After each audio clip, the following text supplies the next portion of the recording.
die familiealtaar, Bybellesing. En Jesus sê vir hom, wat dit betref, as jy kan glo, alle dinge is moontlik vir die een wat glo. Markus 9 vers 23. Boodskaplesing. Hoeveel van julle glo God? Julle almal, doen julle nie? Julle glo Christus, julle glo die Heilige Gees. Nou, dit is nie die vraag vanaand nie. Ek is bly dat julle dit doen. Dit maak julle Christene.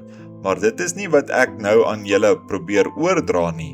Ek kom daarby wanneer ek my altaar oproep maak. Julle moet eers in hulle glo. As julle nie in verbinding met hulle is nie, sal julle dit nooit ken nie. Maar soveel as wat julle in hulle glo, moet julle ook glo dat ek vir julle die waarheid vertel, en dat wat ek sê die waarheid is. Jesus se hande was gebind en vasgemaak ten opsigte van enige wonderwerk, of enige soort wonderwerk, omdat die mense hom nie geglo het nie. En die mense wat God geglo het, het hom doodgemaak. Is dit reg? Hulle was baie godsdienstig, orthodox, baie godsdienstig, en hulle het God geglo. Maar om hom te glo, sien, dit was te veel. 'n Mens, hulle kon nie 'n mens glo nie, hulle kon God glo. En vanaand kan soveel mense God glo, sekerlik. Julle glo Christus, julle glo die Heilige Gees, ensovoorts. Maar wanneer 'n mens na julle toe kom en iets vertel, is dit moeilik om te glo.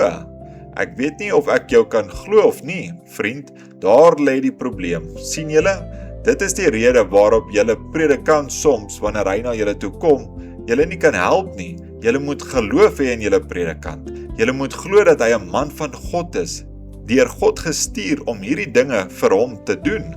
Nou, goddelike genesing het vir 'n tyd lank hier 'n paar jaar gelede afgeneem. Dit het net verslap, soos dit deur die geskiedenis van die eeue gebeur.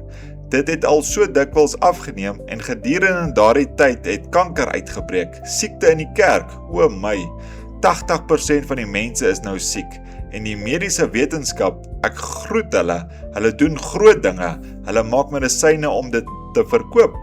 Ek het gesê om dit te verkoop, reg, dit is reg vir die wat dit wil gebruik, dit is reg vir hulle, maar kyk, in die tydperk waarin ons vandag leef, het ons die beste dokters wat ons nog ooit gehad het. Glo julle dit?